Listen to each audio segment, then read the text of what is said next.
Oi, gente, sejam bem-vindos a mais uma aula aqui no Olympic Birds. Estamos na nossa penúltima aula antes da P3, certo? Na nossa aula 10. Meu nome é Maria Clara e hoje a gente vai falar sobre o efeito Doppler e redshift, certo? Um dos assuntos que você mais precisa dominar para ter um bom desempenho nas seletivas online, assim como ter um bom entendimento de como a gente chega, como que a gente lida com o efeito Doppler na astronomia, nas seletivas presenciais também, certo? Então, para começar aqui, a gente pode introduzir o efeito Doppler, certo? Que alguns já viram aqui o efeito Doppler aplicado nas ondas sonoras, certo? Mas aqui a gente vai lidar em grande parte com o efeito Doppler da luz, certo? Se propagando no vácuo. Então a gente tem aqui que o efeito Doppler ele é a mudança da frequência vinda de uma fonte devido ao movimento relativo entre a fonte e o observador. Perceba que, pela equação fundamental da ondulatória, a gente tem que C, que é a velocidade da luz, é o produto entre a frequência e o comprimento de onda, certo? Então perceba que se há uma mudança de frequência, consequentemente, há uma mudança de comprimento de onda, né? Então a gente tem aqui, a gente pode analisar três casos. O primeiro caso é quando ambos estão em repouso. Perceba que aqui não há uma mudança de frequência, certo? Em relação ao que chamamos de frequência natural, que é a frequência da fonte, certo? Quando ela está em repouso.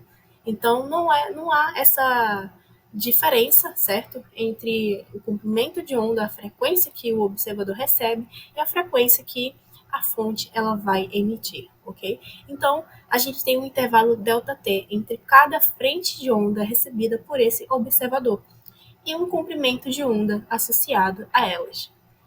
No segundo caso, a gente tem a fonte se aproximando. Perceba que há uma diferença, certo? A gente tem uma diferença ali no comprimento de onda. Por quê? A fonte ela vai emitir uma frente de onda, depois de um intervalo, certo? Ela vai emitir outra frente de onda. Só que durante esse intervalo de duas emissões consecutivas de duas frentes de onda, ela se moveu em direção ao observador, de modo que ela está mais próxima da frente de onda que ela emitiu anteriormente. Então cria esse efeito ali que a gente está vendo, né, na nossa tela, no nosso segundo caso, com a fonte se aproximando. A gente tem esse efeito. Ah, mas claro, se, por exemplo, o observador ele estivesse se aproximando, seria um efeito análogo, certo? Por isso que a gente fala o movimento relativo entre a fonte e o observador. Então, a gente tem aqui um intervalo de tempo, ΔT1, menor entre cada frente de onda recebida, devido a justamente esse movimento da fonte em direção ao observador. Perceba, em direção ao observador. Uma diminuição do comprimento de onda e um aumento da frequência. Por quê? O comprimento de onda é inversamente proporcional à frequência. Maior o comprimento de onda, menor a frequência. Menor o comprimento de onda, maior a frequência. E o nosso terceiro caso é quando a fonte está se afastando, análogo a, por exemplo, ao observador se afastando da fonte, certo? Então a gente tem esse movimento relativo aqui. Com a fonte se afastando, perceba que a gente tem um efeito semelhante ao que a gente viu no caso anterior. Então, com a fonte se afastando, a gente tem um comprimento de onda maior, certo? Das ondas em relação ao observador. Ou seja, o intervalo de tempo no qual esse observador ele vai receber essas frentes de onda vai ser maior. Consequentemente, a frequência vai ser menor, justamente por causa desse aumento no comprimento de onda. Perceba que o intervalo de tempo ΔT1 é menor que o intervalo de tempo ΔT0, que é o intervalo de tempo quando ambos estão em repouso, que é menor que o intervalo de tempo ΔT2, certo? Que a gente acabou de ver aqui quando a fonte está se afastando. Perceba que se a gente tem um intervalo de tempo em que essas ondas elas vão ser recebidas, a gente pode partir para a frequência, a gente pode relacionar isso com a frequência. Por quê? A frequência ela é o inverso do tempo, né? Então a gente tem aqui que a frequência, certo? Na situação frequência 2 é menor que a frequência quando ambos estão em repouso, que é menor que a frequência 1, certo? A frequência 1 corresponde à fonte se aproximando e a frequência 2 corresponde à fonte se afastando, certo? Então, perceba que a gente tem aqui uma inversão, né, de valores. E aqui a gente parte para o redshift não relativístico. Claro, por que não relativístico? A gente vai ver mais na frente que há uma diferença entre o redshift relativístico e não relativístico. Por enquanto, vamos focar no redshift não relativístico, que é o que mais cai durante as seletivas online, certo?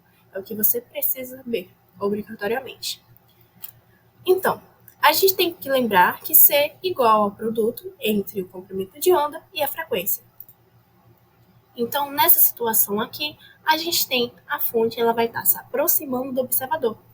E a gente chama isso de blue shift.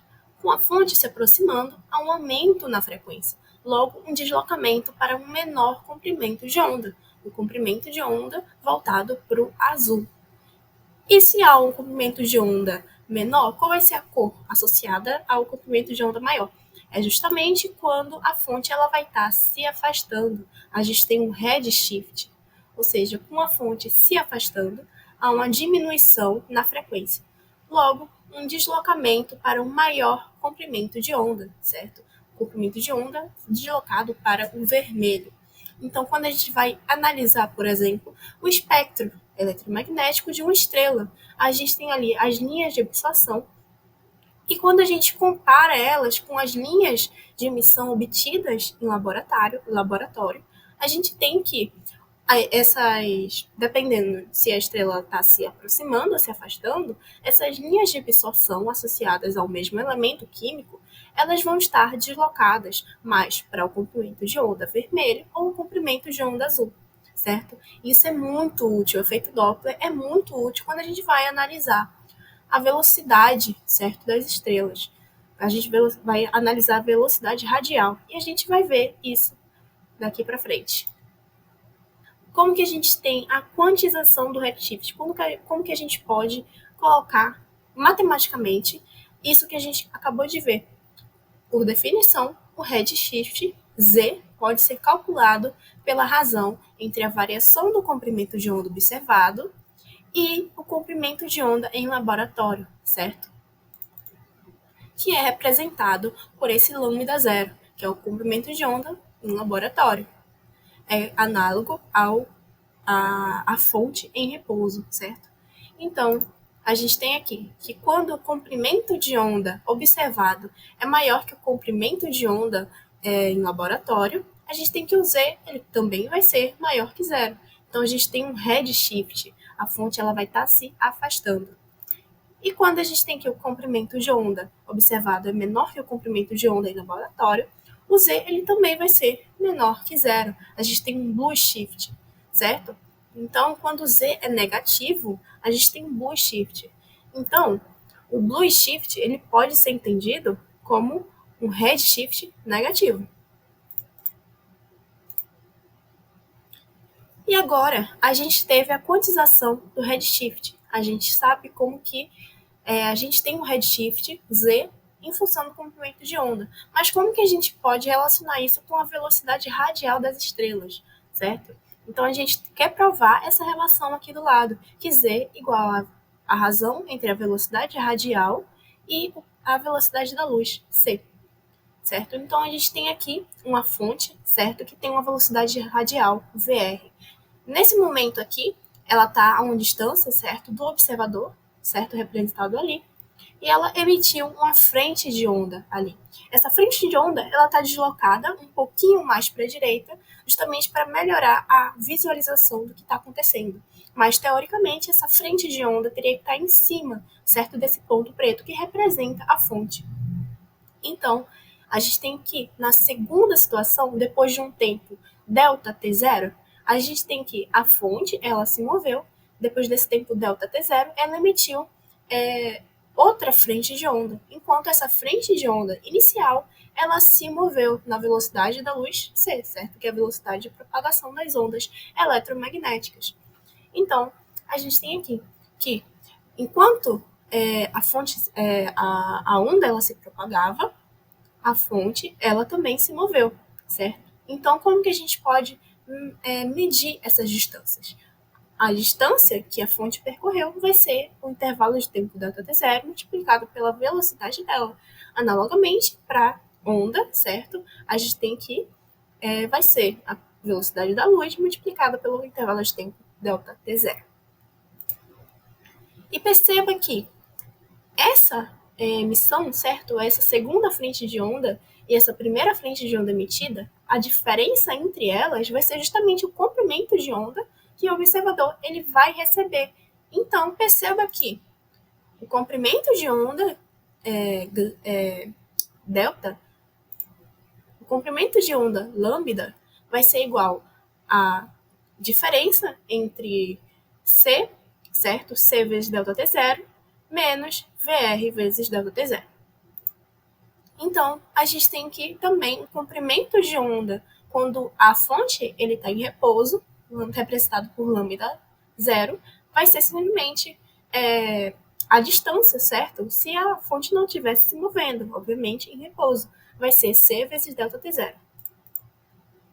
Então, perceba que aqui a gente está lidando com blue shift. Perceba que a fonte está se aproximando, certo? Então, se a fonte está se aproximando, então o Z ele vai ser menor que zero. Lembra que a gente viu anteriormente? O Z ele vai ser menor que zero. Então, a gente vai ter que o menos Z vai ser igual à diferença, certo? Entre o comprimento de onda, certo? Esses comprimentos de onda que a gente mediu agora, sobre um comprimento de onda com a fonte em repouso. A gente pode substituir os valores e assim, a gente acha que a relação trivial que a gente conseguiu, que Z igual a razão entre a velocidade radial sobre o comprimento de onda, ou sobre a velocidade da luz, perdão. Então, a gente pode prosseguir aqui com o nosso redshift relativístico. Vocês têm que saber que há uma diferença entre o redshift não relativístico e o redshift relativístico e quando ou não usar os dois, certo? Então, ao lidar com o redshift, nota-se que a gente trabalha com a velocidade da luz. Então, a gente deve considerar os efeitos da relatividade restrita, certo? Na relatividade, o intervalo de tempo entre a emissão de duas frentes de ondas consecutivas vai depender do referencial. Por quê? Porque isso é um efeito direto da dilatação temporal. Em altas velocidades, o tempo ele vai passar mais devagar, certo? Então, tem essa diferença entre a emissão de duas frentes de onda. Enquanto para a fonte que ela está se movendo é uma velocidade, ela vai emitir as ondas em um certo intervalo de tempo que vai se diferenciar do observador que vai receber essas frentes de ondas, porque ele não está na mesma velocidade que a fonte. Então, para quem já assistiu o filme Interestelar, por exemplo, sabe, certo, desses efeitos da dilatação temporal, certo? Por exemplo, perto de um buraco negro, que tem uma maior deformidade no espaço-tempo, a gente tem essa grande diferença para um referencial que está perto desse buraco negro e um referencial que está longe desse buraco negro. Então, para calcular as diferenças no intervalo de tempo recebidos entre a emissão de uma frente de onda e o recebimento, quem tem que considerar justamente os efeitos relativísticos. Então, perceba que para Z menor que 0,1 é cabível desprezar os efeitos relativísticos. Por quê? A velocidade da fonte ela vai ser muito menor, certo? Que a velocidade da luz. Então, perceba que, por exemplo, para galáxias muito distantes, certo? Justamente por causa desse efeito de expansão do universo, a gente tem que o redshift relativístico ele vai dar uma medida muito mais precisa do que o redshift não relativístico. Então, para a gente concluir, certo, a dedução do redshift relativístico, a gente tem que lembrar, certo, alguns conceitos aqui da relatividade restrita, certo? Que é a transformação de Lorentz, que diz que o intervalo de tempo Δt vai ser um fator gama multiplicado por o intervalo de tempo Δt' no referencial, certo? Em dois referenciais diferentes. E o gama ele vai ser dado por isso aqui, certo? O B ele vai ser justamente a velocidade sobre a velocidade da fonte sobre a velocidade da luz. Então, prosseguindo aqui, a gente tem analogamente a situação do redshift não relativístico, né? a gente tem aqui, o que a gente acrescentou aqui foi referenciais para melhorar a nossa compreensão do que está acontecendo aqui. Então, a fonte vai estar se movendo à velocidade VR. Assim como a gente coloca um referencial S', certo? Que vai estar se movendo na mesma velocidade que essa fonte, né? Ela vai emitir um comprimento de onda, certo? Novamente, eu coloquei ele um pouco mais à frente para melhorar a compreensão, mas ele teoricamente estaria em cima desse ponto, né? Então, a gente tem aqui uma distância, certo? A gente tem um observador e um referencial S, certo?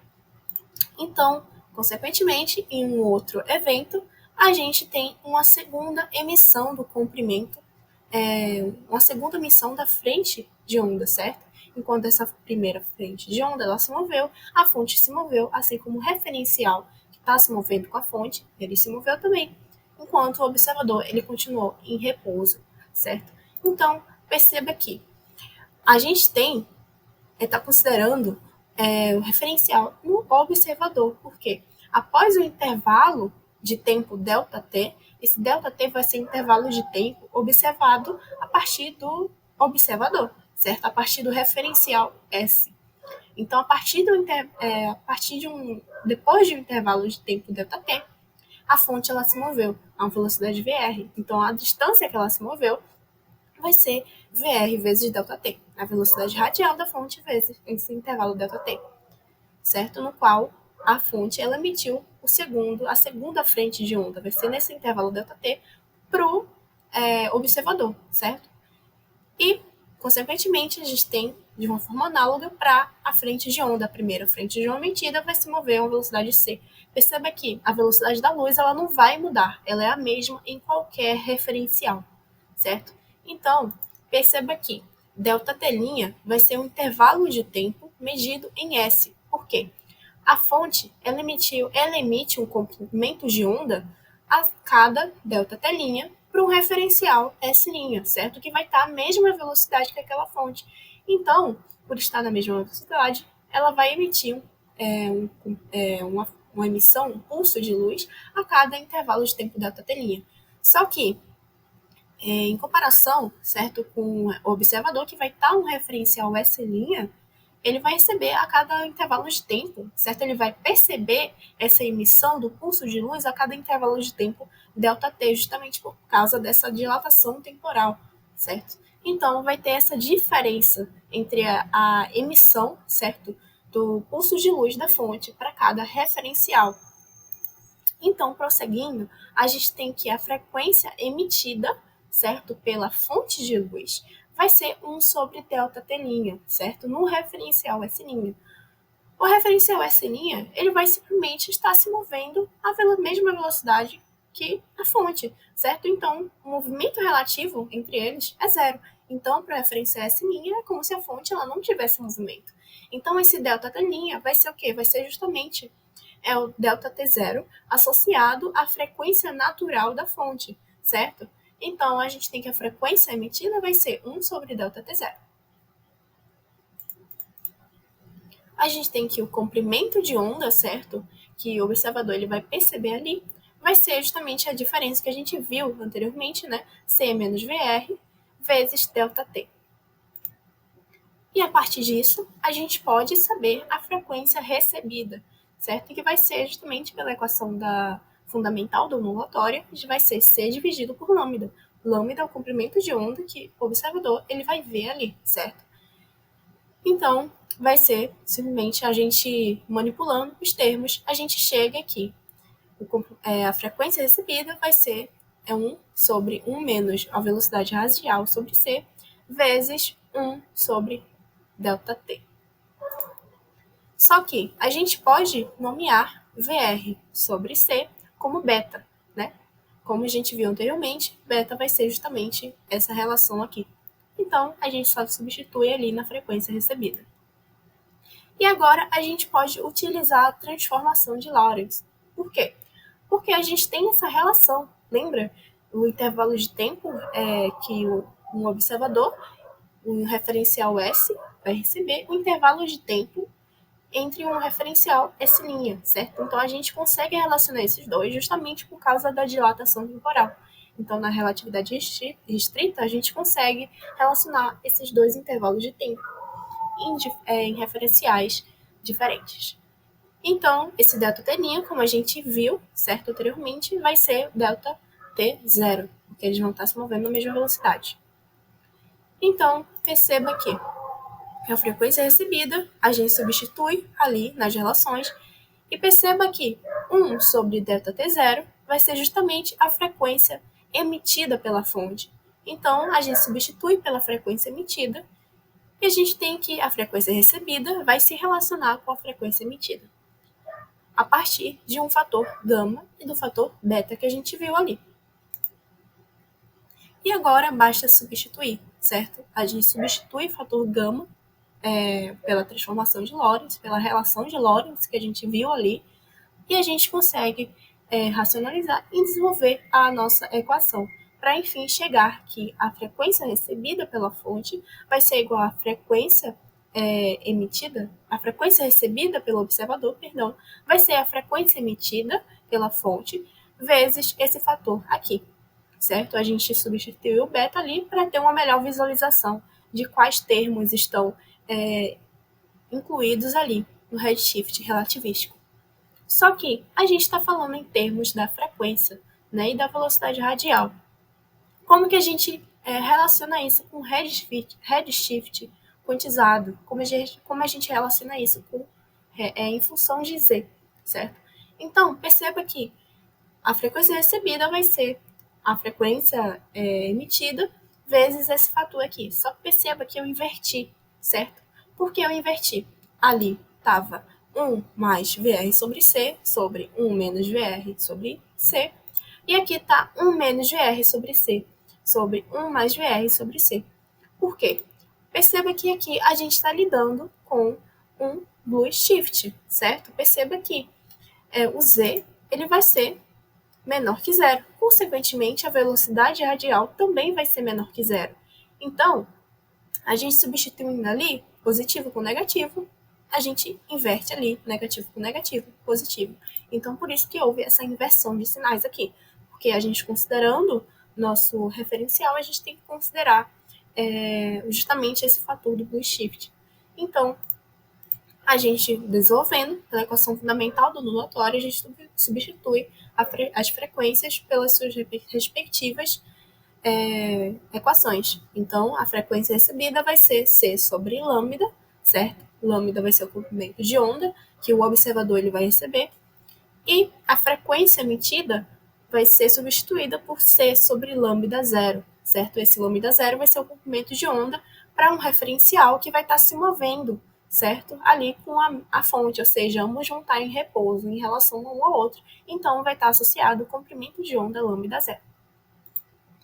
Perceba que aqui eu melhorei ali a equação de cima, o denominador, certo? Então, em vez de ficar 1 menos VR sobre C, vai ficar C menos VR sobre C mais VR. Isso facilita as nossas contas. Então, a gente inverte a equação, a gente vai ter novamente uma inversão, né, ali de sinais. Então, o comprimento de onda, a gente obteve agora o comprimento de onda que o observador ele vai receber, certo? A gente obteve essa equação a partir da equação fundamental do ondulatório. E perceba que o Z ele vai ser justamente o que a gente já viu, só que a gente pode tornar, certo, o Z em outra cara, certo? Então, o Z ele vai ser o comprimento de onda recebido sobre o comprimento de onda medido em laboratório, com a fonte de repouso, menos 1, certo? Isso facilita na hora da substituição. Por quê? A gente tem que o comprimento de onda recebido vai ser Z mais 1 vezes o comprimento de onda da fonte em repouso, certo? Perceba que, a partir de agora, a gente tem um fator comum em ambos os lados da equação. Então, a gente pode cortar e a gente obtém que o Z vai ser raiz de C mais velocidade radial da fonte sobre C menos velocidade radial da fonte, e isso tudo menos 1. E agora a gente tem a redshift relativístico em função do Z, mas agora para uma melhor compreensão, a gente pode colocar em função da velocidade radial. E como ficaria isso? A gente tem que, a gente pode voltar, certo? Z mais 1 ao quadrado vai ser a razão entre C mais VR sobre C menos VR. E a gente pode, para facilitar as nossas contas e uma melhor visualização da manipulação algébrica que a gente vai realizar aqui, a gente pode nomear como Z mais 1 ao quadrado como M, né? Então, a gente tem aqui que M vezes C menos VR vai ser igual a C mais VR. A gente pode desenvolver essa equação aqui. Então, a gente tem que MC menos MVR vai ser igual a C mais VR. Perceba aqui, eu só quero um fator VR, certo? Ali. Então, a gente pode manipular ali para que VR fique, os fatores multiplicados por VR fiquem ao mesmo lado da equação, assim como os fatores multiplicados por C fiquem de outro lado da equação. Então, MC menos C vai ser igual a MVR mais VR. Então, a gente colocando em evidência, a gente tem que VR, a velocidade radial, vai ser igual a razão, certo? Entre C vezes Z mais 1 ao quadrado, menos 1, sobre Z mais 1 ao quadrado, mais 1.